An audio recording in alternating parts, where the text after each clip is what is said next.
السلام علیکم ورحمۃ اللہ وبرکاتہ۔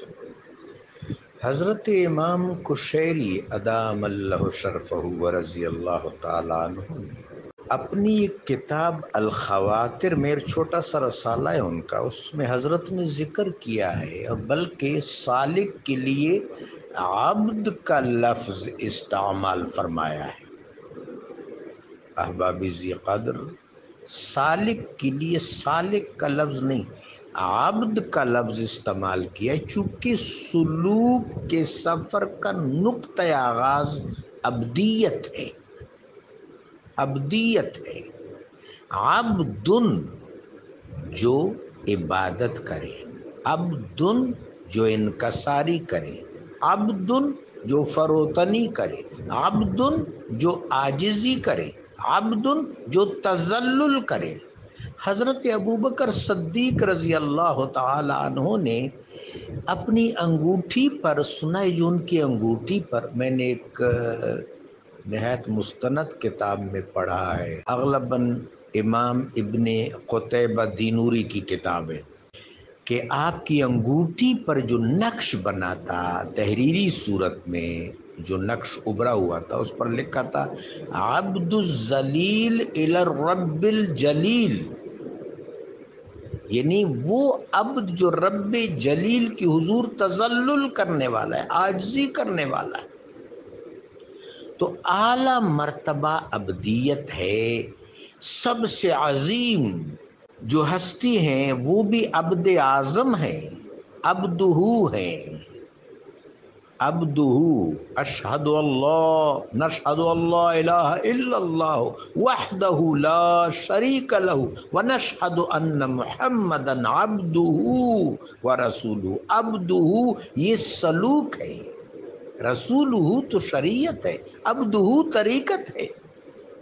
عبد چیز دیگر، عبدہ چیز دیگر، ای سراپا انتظار او منتظر۔ تو جناب حضرت ابوبکر صدیق رضی اللہ تعالیٰ عنہ جو یہ بات فرماتے ہیں، اللہ کی معرفت سے عاجز آ جانا، یعنی معرفت کے حضور اپنے عجز و انکساری اور تذلل کا انتہائی اظہار کرنا، یہ ہے معرفت۔ اس لیے کہ سالک ہر لمحہ کمی محسوس کرتا رہے۔ سالک جب تک عاجز ہے تب تک سالک ہے۔ عارف جس وقت جامع معرفت پی لیتا ہے تو گویا وہ عجز کی انتہاؤں پر چلا جاتا ہے۔ پشتو زبان کے شاعر حضرت غنی خان فرماتے ہیں، ہلا یار وطنگ دیشم چی دیار شم لرے، ہلے پوہ شم پہ خبرو چی نا اورم خبرے۔ میں یار کے قریب تب ہوتا ہوں جب یار سے دور ہو جاتا ہوں، یعنی جب انتہائی عجز کے مقام پر، انکساری، عبودیت، عبدیت اور تذلل کے مقام پر چلا جاتا ہوں۔ تو بڑا خوب جملہ ہے، معرفت کا دعویٰ نہیں ہے، معرفت کی التجا ہے، معرفت التجا کا نام ہے۔ جناب سیدنا ابوبکر صدیق رضی اللہ تعالی عنہ نے بالکل خوب فرمایا، وہ کوئی ہستی ہوتی ہے جس کے چہرے کو دیکھنا بھی عبادت ہوتا ہے، اور اس عبادت کا بھی حضرت ابوبکر صدیق کو رضی اللہ تعالیٰ عنہ خوب ادراک تھا، ادراک تھا صحابہ اکرام کو۔ ایک دفعہ ام المومنین حضرت عائشہ صدیقہ رضی اللہ تعالیٰ عنہ وسلام اللہ علیہ نے سیدۃ النساء العالمین سے کہا کہ اگلے جہان ہم حضور کے زیادہ قریب ہوں گے چونکہ ہم حضور کی ازواج ہیں۔ تو کچھ نمدیدہ ہوئی حضرت ماں جی فاطمۃ الزہرا سلام اللہ علیہا۔ تو حضرت عائشہ رضی اللہ تعالیٰ اٹھے، ان کے سر کے بالوں کا اکرام کے ساتھ بوسہ لیا اور فرمایا، کاش میں آپ کے سر کے بالوں کے ایک تار کے برابر ہوتی۔ تو وہ ہستیاں ہیں کہ جن کو دیکھنا بھی عبادت ہے، جن کے چہروں کو دیکھنا بھی عبادت ہے، جن سے مودت بھی عبادت ہے۔ باقی جو امت ہے، امت کا نقطہ ہے، ویسے تو پہلے والے بھی میرے آقا کی امت ہے، پہلے انبیاء علیہم السلام میرے آقا کے مقتدی ہیں علیہم السلام، اور ان کی امتی بھی میرے آقا کی امت ہے۔ امام الاولین والآخرین، سید الاولین والآخرین، رسول الاولین والآخرین، وجئنا بک علی ہؤلاء شہیدا۔ تو باہر کے یہ جو امت حاضرہ ہے یہ صحابہ اکرام سے شروع ہوتی ہے۔ صحابہ اکرام میں افضل جناب حضرت ابوبکر صدیق ہیں، حضرت سلمان فارسی ہیں، حضرت ابو ذر غفاری ہیں، حضرت عمار بن یاسر ہیں، حضرت مقداد بن اسود ہیں، حضرت عمر ہیں، حضرت عثمان ہیں، حضرت طلحہ بن زبیر ہیں رضی اللہ تعالیٰ عنہ، حضرت عبد الرحمن ہیں، حضرت سعید بن زید ہیں، سارے ہیں، حضرت عامر بن واصلہ رضی اللہ تعالیٰ عنہ تک جتنے ہیں، سب پر اللہ کی رحمتیں ہوں، اللہ ان سے راضی، وہ اللہ سے راضی۔ لیکن معرفت میں ان کا مقام عجز ہے، اور عجز دراصل سالک کامل کی نشانی ہے۔ اس کا مطلب ہے کہ سالک معرفت کی حقیقت کو سمجھ گیا ہے، تو وہ کریم، وہ غنی ہے اور ہم محتاج ہیں۔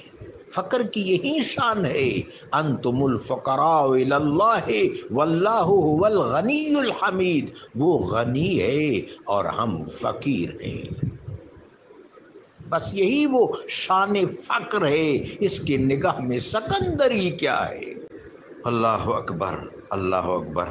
معرفت، مجھے یاد آ رہا ہے حضرت یحییٰ بن معاذ رازی رحمۃ اللہ علیہ نے لکھا ہے، وہ فرماتے ہیں کہ جو جام معرفت پی لیتا ہے اس میں شان عاجزی کا اور عبودیت کا ظہور کمال ہوتا ہے، حتیٰ کہ وہ بولنا بھی چھوڑ دیتا ہے۔